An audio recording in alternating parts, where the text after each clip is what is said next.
بسم الله الرحمن الرحيم. الحمد لله علي أعظمي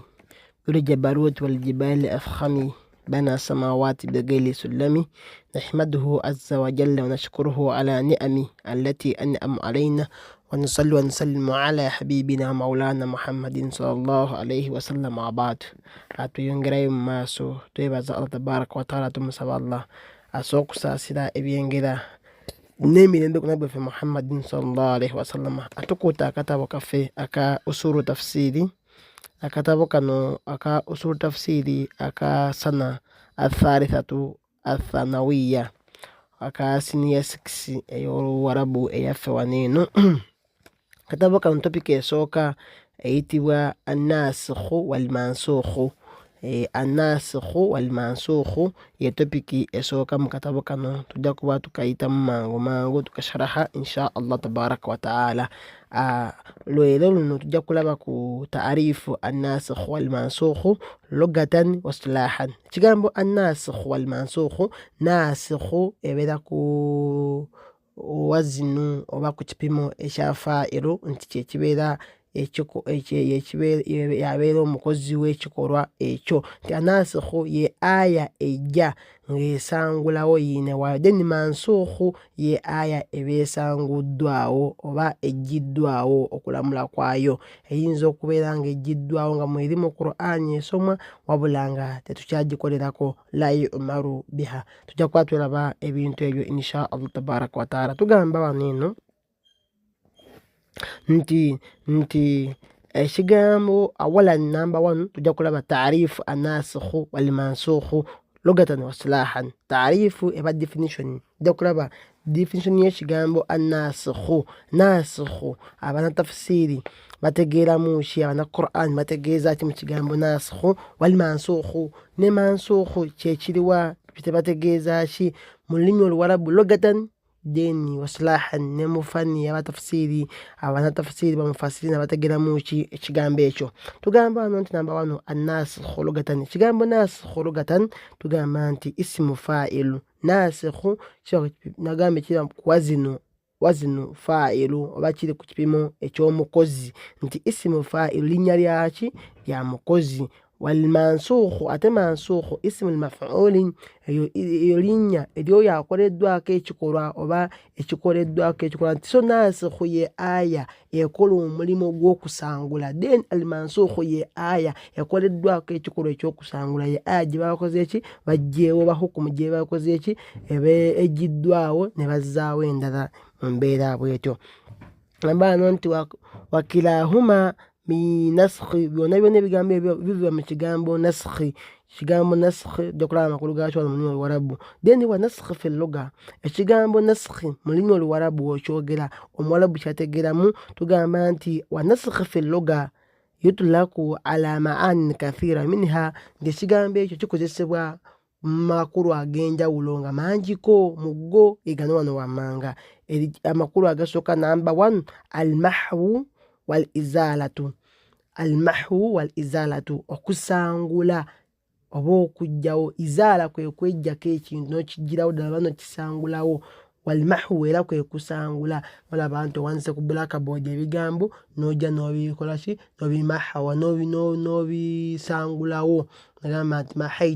mahaitu likalaamu, nti nsanguddeko ebigambo. Kati nga ku blackboard okusangula bayita mahwu, okusangulawo ne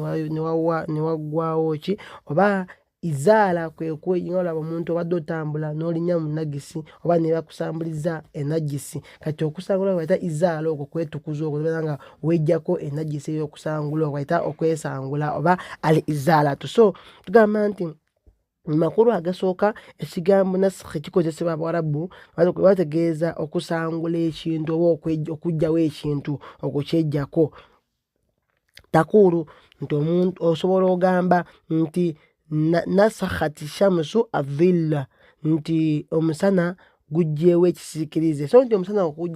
okuvaayo kwagwo ekisiikirize kiba kikola ki? Bakisangulawo. Ekigambo ekyo mahwa oba nasakha eno eba ekozesebwa nti bakijjiddewo era tutasobola kubeera ng'okirabako. Agamba nti bimaana azaalatihu, nti akiggyeewo oba akisanguddewo. wanasakhtu arihul aqdam nti empewo eze nesangulawo footsteps eba footmarks ebigere wobadde oyise kategeza batambula mu musenyu badde oyita mu musenyu oba mu ddungu oba otambula bwotyo olekawo footsteps woyise kati empewo bwejjanga yakikunguta y'amaanyi sobola okubeera nga enfuufu efuumuuka nesangulawo woyise kati tugamba nti awo mu mbeera bwetyo eba esanguddewo naye nga bibaddewo okwo nebisangulirawo ddala kyebagamba almahwu nti okisangulawo nekitalabikirako ddala kyebagamba au izaala agamba nti bimaana azalatiha nga ekizampu esembayo nti wanasakha almataru atharu annajasa nti enkuba etoonye nesangulawo obuwuufu bwaki bwenajisi katugeze omuntu asobola okubeera nga yapamye mu pasipalamu oba mu compound awo enkuba wejjanga mpitirivu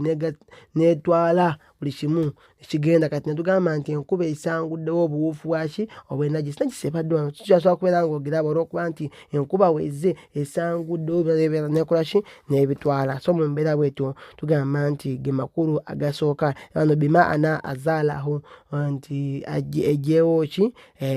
obuwuufu bwayo so amakulu agasooka g'ekigambo nasukhu tulina ekigambo almahwu wal izaala okusangulawo oba okugjawo ekintu tugamba nti wa ala hadha fa inna الناسخ يمه الحكم الذي كان قد ثبت من قبل ويزيله بحيث ويصبح وجوده كعدمه hagamba nti mu mbeera bwetyo okusinziza ku sharuhu eyo gye tuba tukola tugamba nti fa inna nasikhu nti mazima aya esangulawo yamuhu alhukumu ejjawo okulamula alladhi kana kad thabata okwo okwali kwamala dde okakasibwa nga kwamala dde okunywera nti waba hukumu yali bweti kati nasikhu wejja ekisangulawo kino kijjawo okulamula okwo ne kuviirawo ddala hukumu eyo nebeera nga eviriddewo ddala alladhi kana kad thabata min qabli yali nga yamala dde okunywerawo eri confirmed oluberyeberye nga yali enywevu bulungi nga eri thabitun hukumu eri approved tugamba nti wayaziluhu bihaithu yusbahu wujudu akadamihi nebeera nga ejijjawo mu mbeera bweti nti bukeera ku makya ng'okubeerawo kwa aya eyo oba hukumu eyo ka adamihi eringa etaliiwo nti aya eyo okubeerawo kwayo ng'eringa etaliiwo mu Qur'an tujja kuzisaba aya nyingi mu Qur'ani Allah atugamba wamu nti ya ayyuhalladhina amanu la taqrabu salata wa antum sukara tugamba nti musembere swala nga muli baki nga mutamidde kati aya eyo okubeerawo kwayo tekukyakola makulu okuba nti tetukyatamira okutamira de kuli haramu okunywa omwenge kati aya eyo okubeerawo kwayo eringa etaliiwo tekyalamula wadde nga tugisoma mu Qur'an tilawatan wabula hukumu yayo tekyakola nti tunyweko mu biseera ebimu ate tuba swala tubeera soba tujje tusale nga tutegera bitwogera eyo aya tekyasobola kubeera nga eramula olwokuba nti yasangulwawo ne aya yafuula omwenge guli haramu abadan oba ku makya oba lwaggulo oba wa omwenge guli haramu gwo so kati mu mbeera bwetyo betugenda okubeera nga tulaba tugamba nti wa min dhalika kaulihi taala nabwekityo mu mbeera bwetyo tulina aya ku mbeera eyogera ku nsonga eyo kaulihi taala ekigambo kya Allah aya ya Allah gyebeera nga yogera mu Qur'ani yagamba mu Qur'ani a'udhu billahi minash shaitani rajim yagamba ما ننسخ من آية أو ننسها نأتي بخير منها أو مثلها الله قال آية ما ننسخ من آية tetujjaawo aya yonna tetujjaawo hukumu yonna tetujjaawo okulamula kwonna au nunsiha oba ne tukwerabiza okulamula kwonna nati bikhairi miniha wabula tujja n'okulamula oba ne hukumu esinga okuba enungi kweyo gye tujjeewo au mithiliha oba egifaananira ddala oba eyenkanankana nayo namula so nti Allah agamba nti ma nansakhu min ayatin au nunsiha naati bikhairi miniha au mithiliha agamba Allah nti teri aya tetujjawo okulamula kwonna oba netwerabiza okulamula kwonna okujjako nga tuleetera ddala okulamula okusinga okuba okulungi kwekyo oba egifaananira ddala oba ne baleeta bimifiriha nga byenkanankana erifaanana etteeka eryo nga olaba mujja kulaba aya nyingi nga ze waliwo ze tulina eziri mu ssaawa nga zenkanankana nga kye baggyeewo ne kye baleese bifaanagana ne wabeerawo ekize nga kirungi okusinga ekikola ki ekibaddewo olwo bijja nga byatakhaffafu nga Allah atugondeza embeera ebadde enkalubu n'atugondezaamu tujja kuba tubiraba mu maaso insha Allah tabaraka wa taala. So agamba hano nti aya eyo nti ma nansakh min ayatin nti Allah talina aya gy'asangula, talina aya gy'aggyawo, talina kulamula kwonna, talina hukumu gy'aggyawo oba gy'akyusa okuggyako Allah tabaraka wa taala ng'aleetera ddala hukumu ennungi okusinga eyo ebaddewo oba okuleeta ddala hukumu egifaananira ddala nga tewaliiwo nti kye bakyusizaamu nga byenkanankana, aleeta egyenkanankana oba ennungi okusinga eyo. Tugenda mu maaso ba amakulu amalala ag'ekigambo annasakhu mu lulimi oluwarabu. Mbagambye nti mu lulimi oluwarabu ekigambo ekyo yutlaku ala maanin kathiira, kikozesebwa ku makulu mangi nnyo. Ngambye amakulu agasooka almahwu wal izaala, okusangula. Then kati waliwo amakulu ag'okubiri agamba nti wahiya annaqlu wal kitaabatu,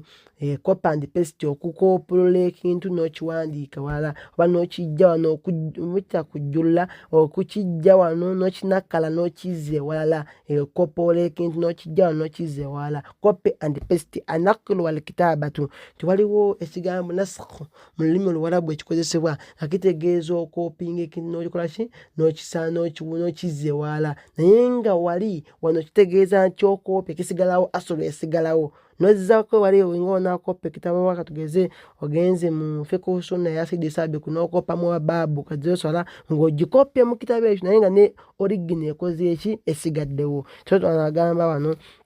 nti takuulu omuntu ng'anaagamba nti nasakhtu alkitaaba ay nakaltu ma fihi, omuntu agamba nasangu nti nakopye ekitabo, so nti yakopye nakal yaggyemu ebikirimu, so ebisigadde era byasigalamu original asigalamu naye nga yakikopye nakizza wala. So nasakha kisobola okukozesebwa nasakhu nga kitegeeza okubeera nga omuntu akopinga napestinga oba okuwandiika, nti akopinga n'awandiika wala,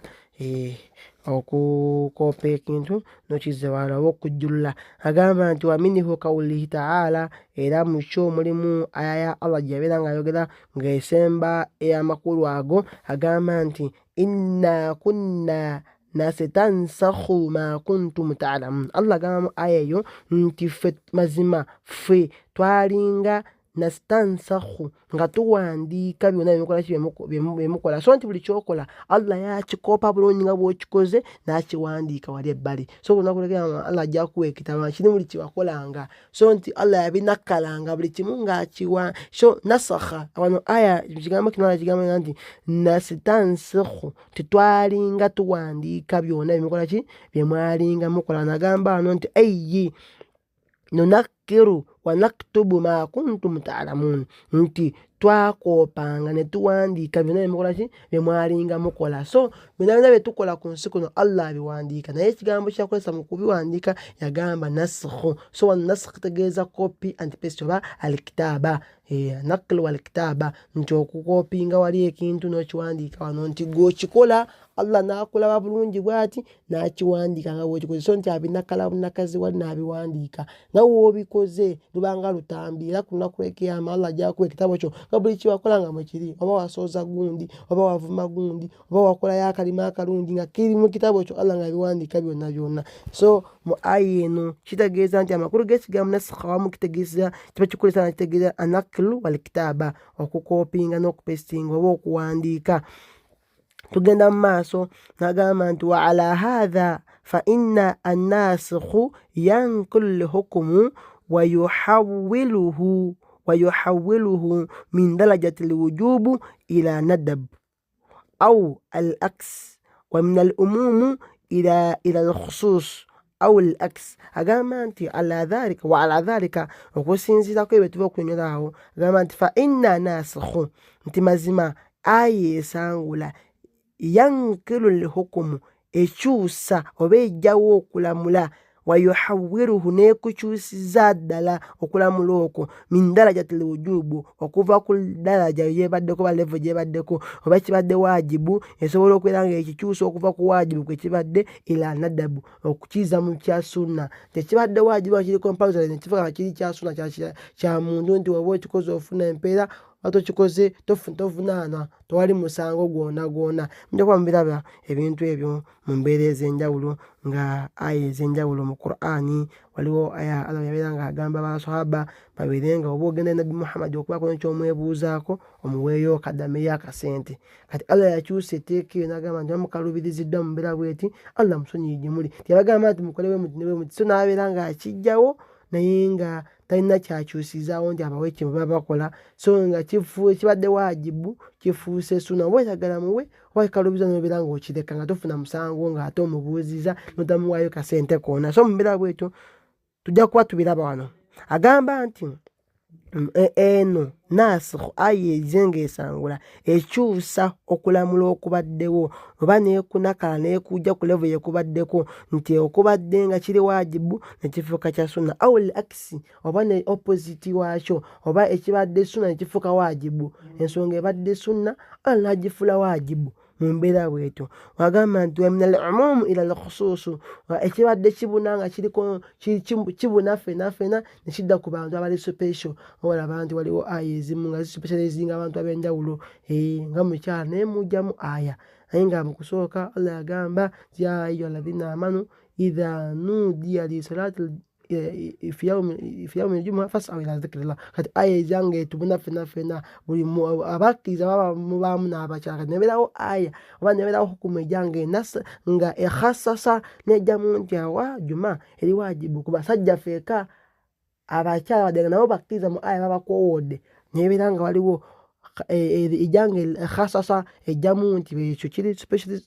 specifically kuki ku basajja feeka abakyala nedda so mu mbeera bwetyo soladajjamu ezo mulimu emirimu nga byo bijja nga biri umuumu nga bibuna waliwo nekijja nga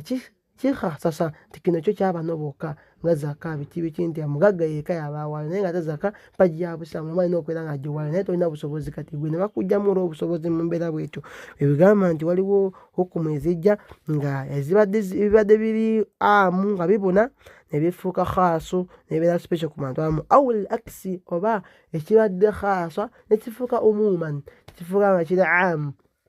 nga kibuna abantu bonna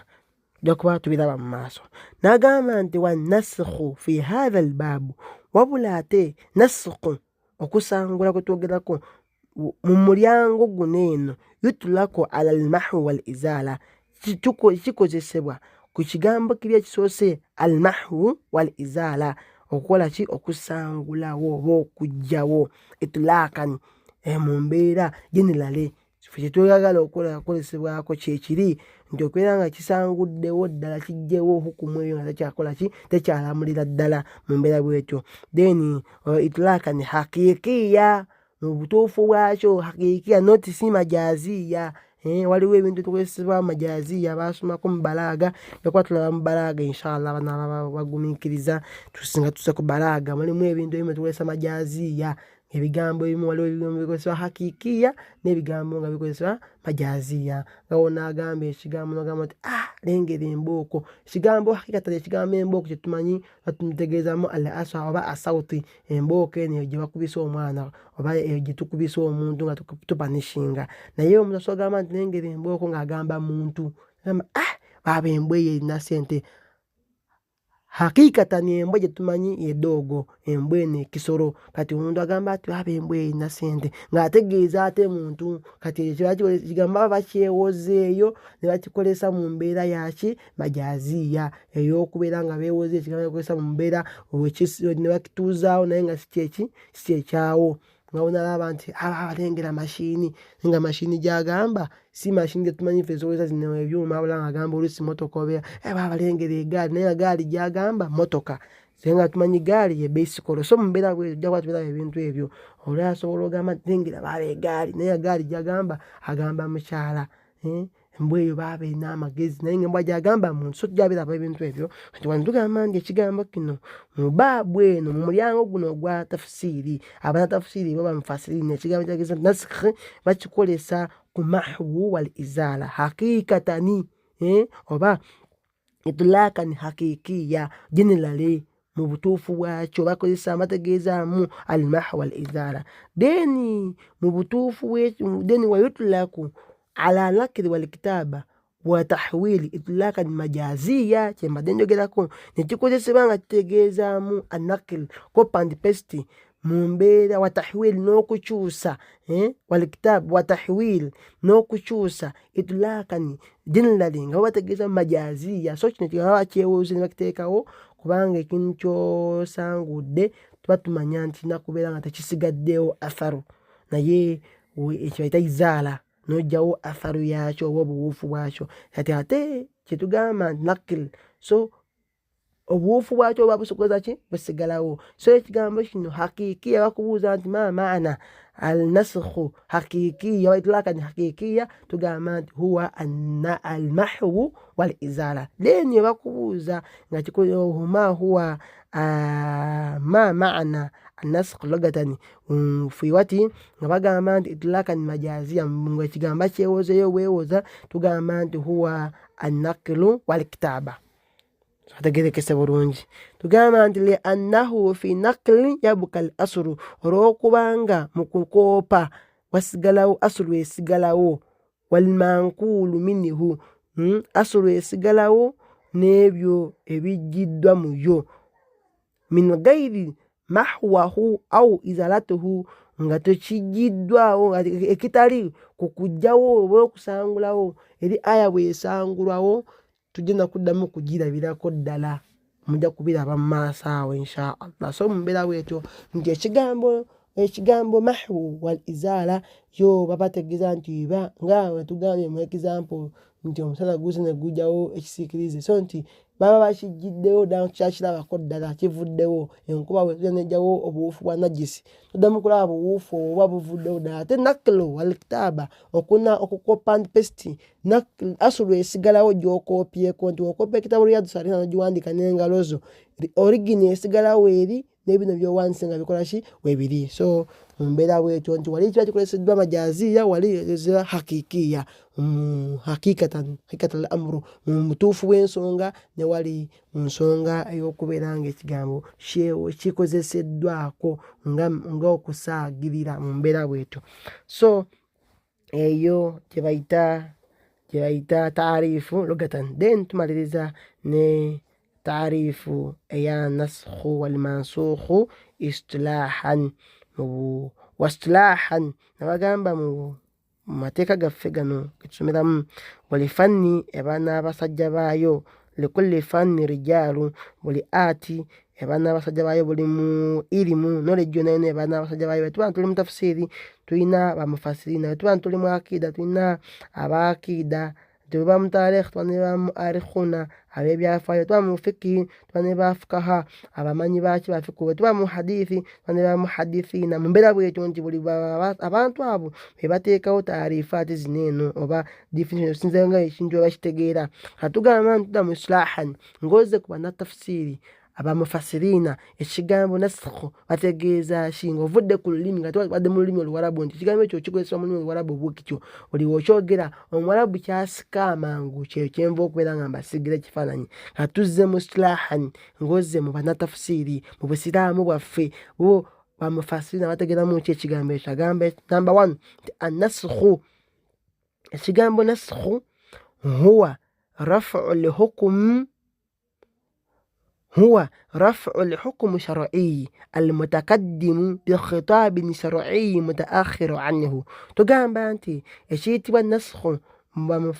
بمفسرين تبامني هو رفع الحكم كويكوجاو okulamula kwekujjawo hukumu shar'iyyi eyomu mateeka g'obusiraamu eyakakasibwa mu mateeka g'obusiraamu eri shar'iyyi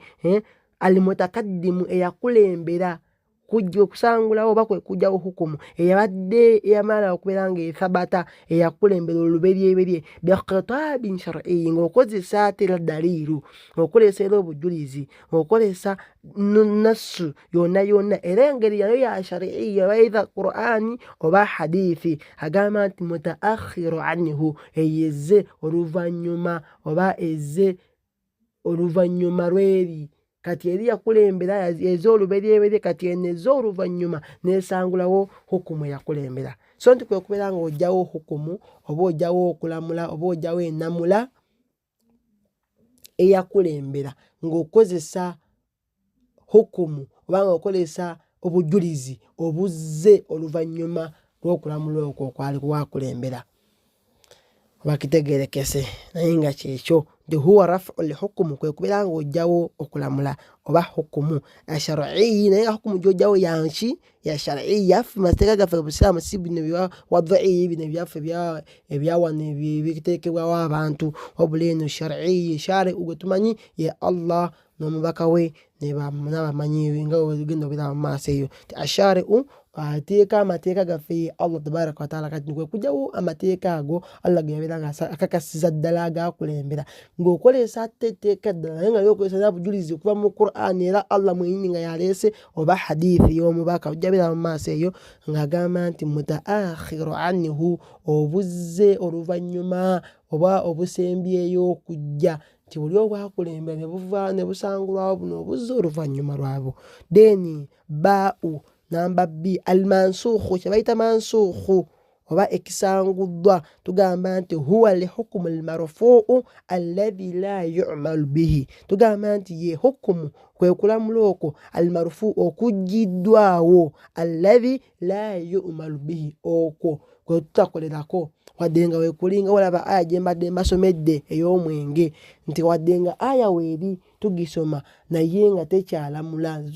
tokyagikolerako tokkirizibwa leero mb'onyweyo omwenge kusawa ya zuhuri awo beesoba ogyosaale ko omwenge gwafuka haramu kati aya gwo gwafuka haramu aya wayasigalawo mu Qur'an tugisoma wabula nga tekyalamula so tujja kuba tulaba mithaalo ez'enjawulo inshallah kati tusooke tukomaawo tujja kudda ku adilla obujulizi ku nsonga eyo obujulizi obwa thubuutu naskhu wa wuqu'ihi obujulizi obuyimirizaawo okusangula oba naskhu nti n'okubeerawo kwayo batulaba hadithi tujja kulaba obujulizi obwo okuva mu kitabo kya Allah Qur'ani okuva mu hadithi z'omubaka tulabe ne ijima kwegatta kw'abamanyi ku nsonga ezo insha Allah tabaraka wa taala nsaba Allah atugase n'ebigambo ebyo barakallahu fikum wa jazakumullahu khairan fi dunya wal akhirah.